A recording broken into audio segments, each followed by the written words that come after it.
Evening News. Expulsion du représentant spécial de la CEDEAO du Mali.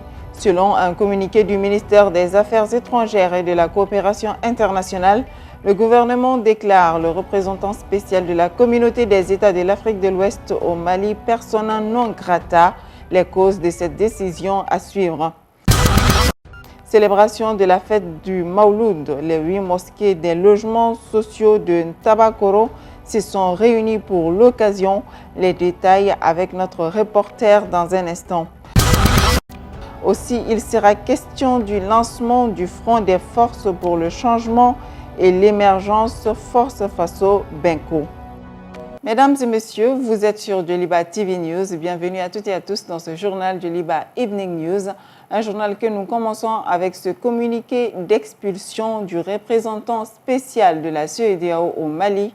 Selon un communiqué du ministère des Affaires étrangères et de la coopération internationale, le représentant spécial de la communauté des États de l'Afrique de l'Ouest, CEDEAO au Mali, M. Hamidou Boli, a été convoqué au dit ministère où il lui a été notifié la décision du gouvernement de la République du Mali, le déclarant persona non grata au vu de ses agissements incompatibles avec son statut. Cette décision, poursuit le communiqué, intervient après plusieurs mises en garde adressées à l'intéressé à travers sa hiérarchie. En conséquence, un délai de 72 heures lui a été accordé pour quitter le territoire national. L'actualité, c'est également la célébration de la fête du Mauloud. Les 8 mosquées des logements sociaux de Ntabakoro se sont réunies pour célébrer l'anniversaire du baptême du prophète Mohammed, paix et salut sur lui. Elle s'est traduite par un prêche sur l'esplanade de la mosquée Khadijatou Al-Kubra. Aruna Salia Kone pour le reportage. Ils sont des fidèles de 8 mosquées réunies à la mosquée Khadijatou Al-Kubra des 1552 logements de Tabakoro. Comme à l'accoutumée, ils célèbrent ensemble l'anniversaire de la naissance du prophète Mohammed, paix et salut sur lui. Il y a un certain nombre de mosquées qui se sont mis ensemble pour tenter de célébrer le Mauloud. Et la célébration se fait chaque année à tour de rôle et par tirage. Ma mosquée est donc la dernière à célébrer ce Mauloud. C'est la paix que les organisateurs ont choisi comme thème pour l'édition de cette année. Nous saluons toutes les mosquées qui participent à cette célébration. Cette initiative signifie qu'il y a la paix entre nous.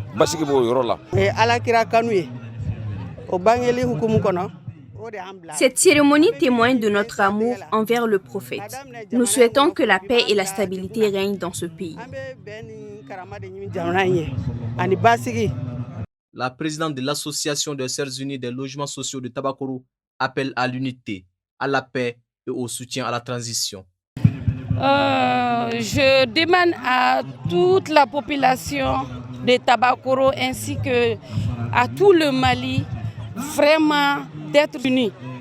Franchement, de s'écouter.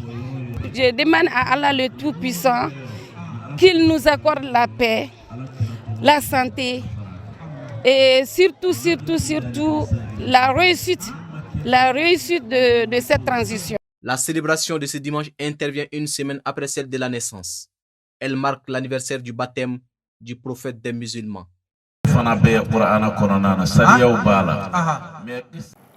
C'est officiel, le Front des forces pour le changement et l'émergence Force Faso Benko est lancé. Objectif, écouter les Maliens dans les faits pour servir le Mali de demain. Adama Sanogo. En cette période transitoire, la refondation reste une priorité des autorités de la transition et de la société civile. C'est dans cette optique d'apporter sa pierre à l'édifice que le Front des forces pour le changement et l'émergence Force Faso Benko a été créé. Une sécurité par tous et pour tous, la quête d'une meilleure gouvernance participative non centralisée, la santé à moindre coût sont entre autres objectifs recherchés par ce projet. Les raisons qui expliquent la mise en place de ce front pour le Mali, elles sont toutes simples. C'est qu'aujourd'hui, nous estimons que D'ailleurs, comme ça devrait être toujours le cas, chaque Malien, en sa manière, où qu'il soit, quelle que soit sa responsabilité, devrait prendre ses responsabilités et d'apporter sa part de construction nationale. Pour mener cette lutte à hauteur de souhait, le Front des forces pour le changement et l'émergence Force Faso Benko propose son programme en 4 axes. D'abord, nous estimons que la sécurité est devenue le besoin le plus vital pour les Maliens. Et un deuxième axe qui porte sur la gouvernance et les réformes. Et cette gouvernance, nous pensons qu'elle doit être inclusive, responsable et partagée. Et un troisième pilier qui porte sur une gestion responsable et efficace du capital humain. Et un quatrième pilier, bien sûr, qui porte sur la production nationale. Vous savez, politique, gouvernance, sécurité, tout ceci ne peut exister sans du travail. Les associations et mouvements qui ont adhéré au projet trouvent l'initiative très réfléchie. Selon eux, elle répondra aux besoins des Maliens. Je fais mienne de la plupart des propositions des Faso Benko parce qu'aujourd'hui, les problèmes sont connus de tous. Ils ont su se démarquer des autres en faisant des propositions concrètes, en portant même un projet dans ce sens. On était dans cette dynamique et on se retrouve avec des volontaires engagés qui en fait doivent être accompagnés. Donc cette approche, pour moi, elle est inclusive, elle est importante. D'autant plus que l'un des axes très importants, c'est la valeur culturelle.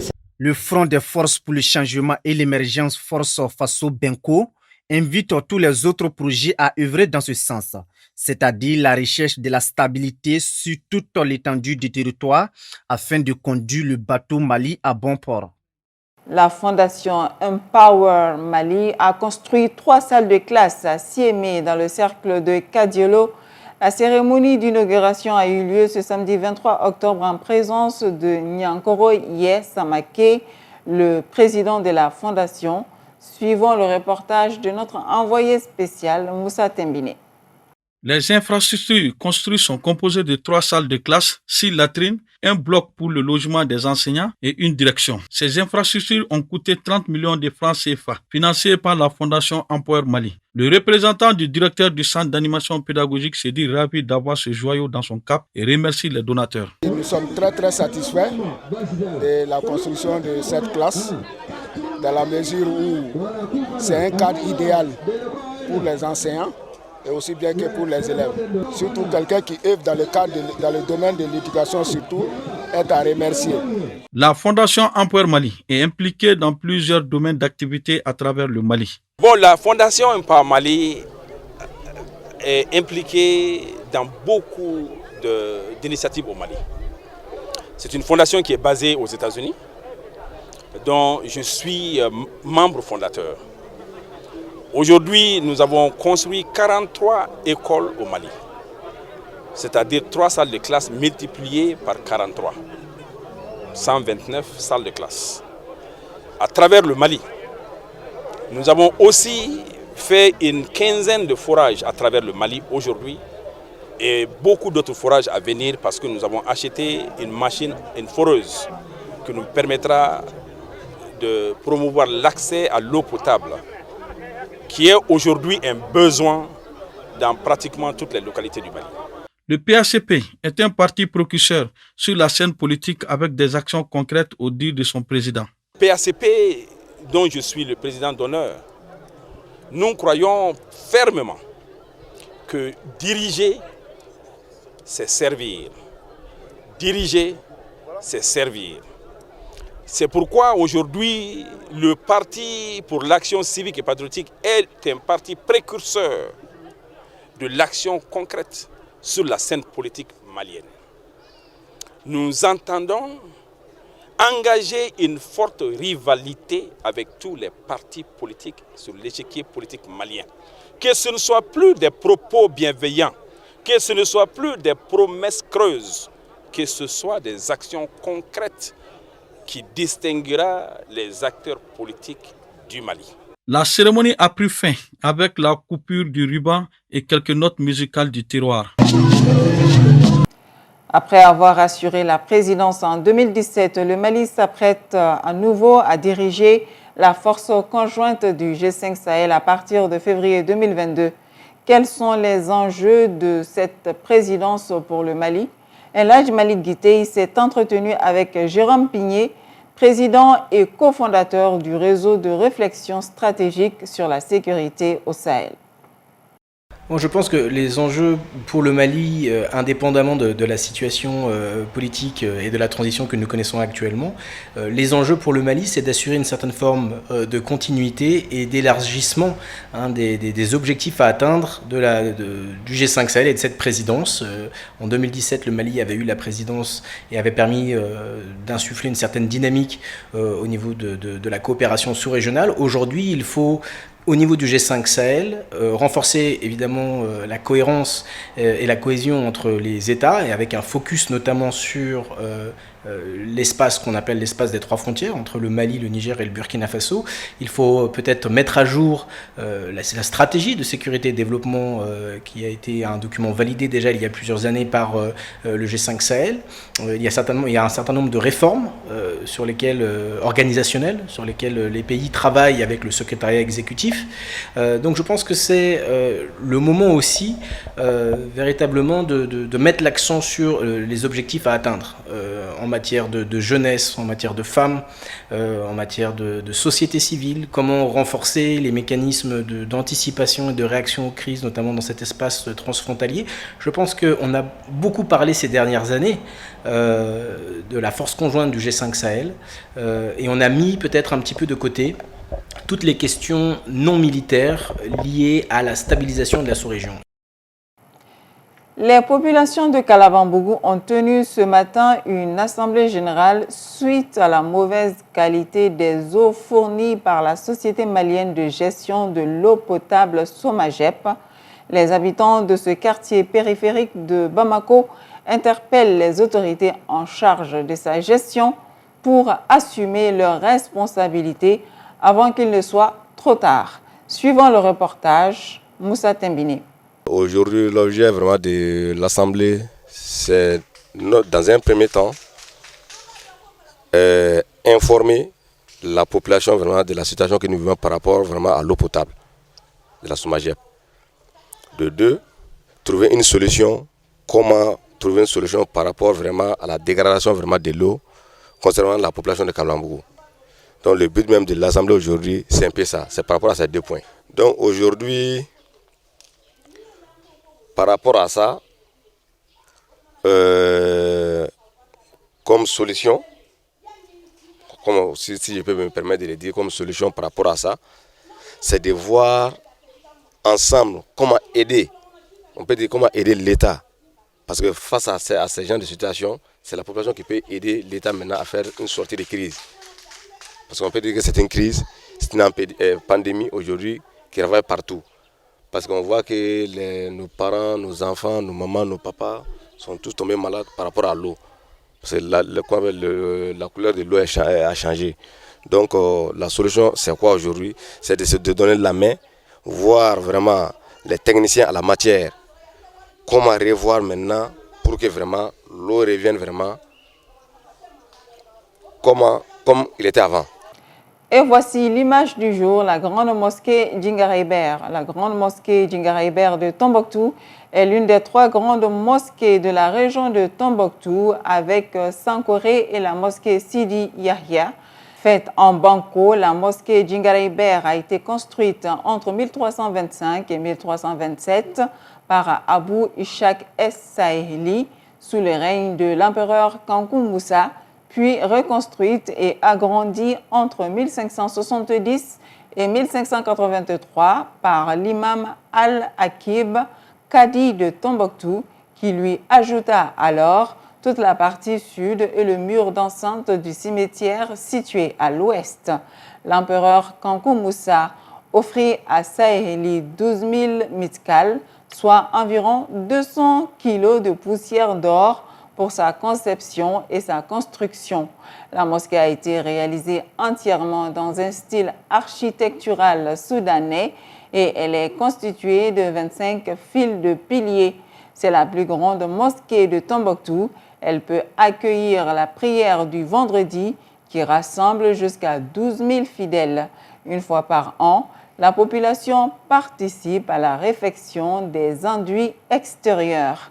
La mosquée Djingareyber est inscrite sur la liste du patrimoine mondial en péril depuis 1989 et bénéficie depuis 1996 d'un financement du Fonds du patrimoine mondial de l'UNESCO pour un projet intitulé « Sauvegarde des mosquées de Tombouctou », partiellement détruite en 2012 par le groupe terroriste Ansar Dine affilié à Al-Qaïda. Cet édifice inscrit sur la liste du patrimoine mondial de l'UNESCO est par la suite reconstruit. Lors de la fête de Mawlud le 26 février 2011, un mouvement de panique blessa au moins 55 fidèles et entraîna la mort de 24 autres. L'actualité internationale, c'est avec Fantajara. Le 27e Festival panafricain du cinéma et de la télévision de Ouagadougou, FESPACO, se tient en présence des présidents burkinabés et sénégalais. Le réalisateur mauritanien Abderrahmane Sissakou, président du jury, souligne une production cinématographique très riche qui montre l'évolution du cinéma africain et sa force également. Le réalisateur somalien Ahmed Kadar remporte l'étalon d'or du Yeninga pour son premier long métrage La femme du fossoyeur. Des manifestants soudanais brûlent des pneus et bloquent les routes lors des rassemblements dans les rues de la capitale Khartoum pour protester contre les détentions de membres civils du Conseil de gouvernement soudanais et du ministre du gouvernement de transition. L'armée soudanaise a arrêté lundi des dirigeants civils, notamment le Premier ministre, parce qu'il refusait de soutenir un coup d'État, a annoncé le ministère de l'Information, après des semaines de tensions entre militaires et civils qui se partagent le pouvoir depuis 2019. C'est un coup d'État militaire, dénonce l'Association des professionnels, l'un des fers de lance de la révolte de 2019 qui a mis fin à 30 années de dictature d'Omar el-Béchir dans ces pays d'Afrique de l'Est, l'un des plus pauvres au monde. Avec le syndicat des médecins et des banques, ils appellent à la désobéissance civile à Khartoum déjà plongé dans le chaos, sans Internet et avec des rues noires de monde se demandant quel nouveau rebondissement arrive dans un pays déjà secoué par un coup d'État manqué il y a un mois. Dans un pays où les télécommunications sont de plus en plus aléatoires et la télévision d'État a été prise d'assaut par des soldats sans qu'aucune annonce n'y soit faite, seul un canal subsiste. La rumeur courait à Khartoum qu'un remaniement ministériel était imminent et que l'armée cherchait à étendre son influence au sein des autorités de transition. Mais Hamdok, qui parlait depuis des jours de crise, la plus grave et la plus dangereuse pour la transition, avait assuré ne pas avoir accepté. Contes et musique traditionnelle. Formés en contes et en musique traditionnelle par l'association Culture Ngabolohin, 10 jeunes déscolarisés, dont 8 filles, ont représenté le vendredi 22 octobre 2021 à la compagnie culturelle Acte 7 les spectacles issus de la phase 2 de leur formation intitulée Nzirini Kalanso, des jeunes outillés pour embrasser une carrière artistique. Suivant le reportage de Youssouf Kone, Bakoroba Nyare et Abdoulaye Koniba Konate. Ils sont 10 jeunes déscolarisés, dont 8 filles et 2 garçons âgés entre 16 et 20 ans, à prendre part à cet atelier de perfectionnement d'environ 1 mois en contes et en instruments de musique traditionnelle. Une formation soutenue par le Fonds Maya qui s'inscrit dans le cadre de la phase D du projet Zirini Kalanso de l'association Ngabolohin dirigée par la conteuse malienne Amaïchata Salamata. Le projet est basé sur la paix et la réconciliation. Parce que quand on parle de la paix et la réconciliation, on ne peut pas oublier les enfants et les femmes. Parce que dans le pays, même dans le village ou dans le quartier même, s'il y a un malentendu entre les gens, c'est des femmes et des enfants qui souffrent beaucoup. Donc, quand tu parles de la paix et la réconciliation, tu parles des enfants et des femmes.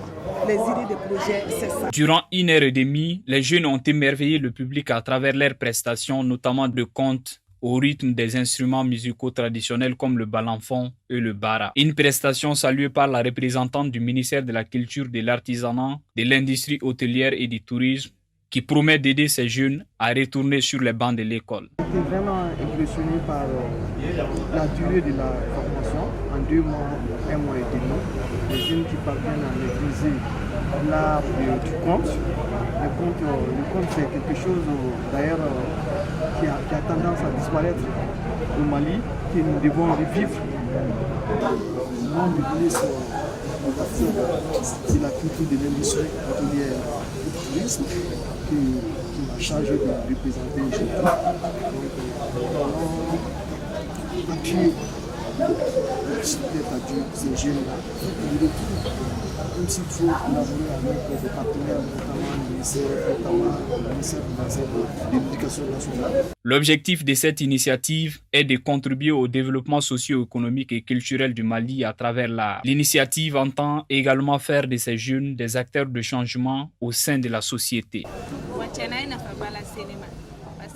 J'ai appris beaucoup de choses grâce à cette formation. Salamata nous a sortis de la rue et nous a permis de suivre cette formation. Nous la remercions infiniment pour ce geste.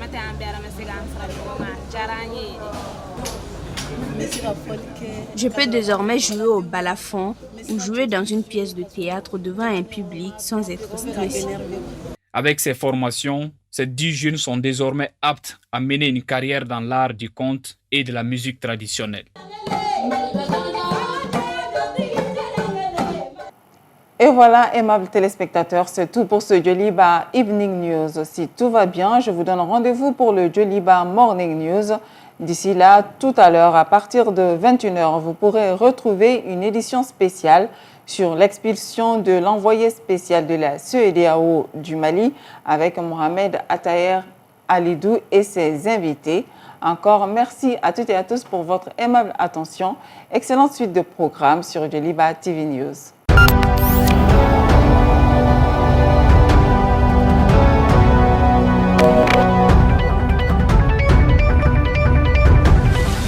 Djoliba Evening News.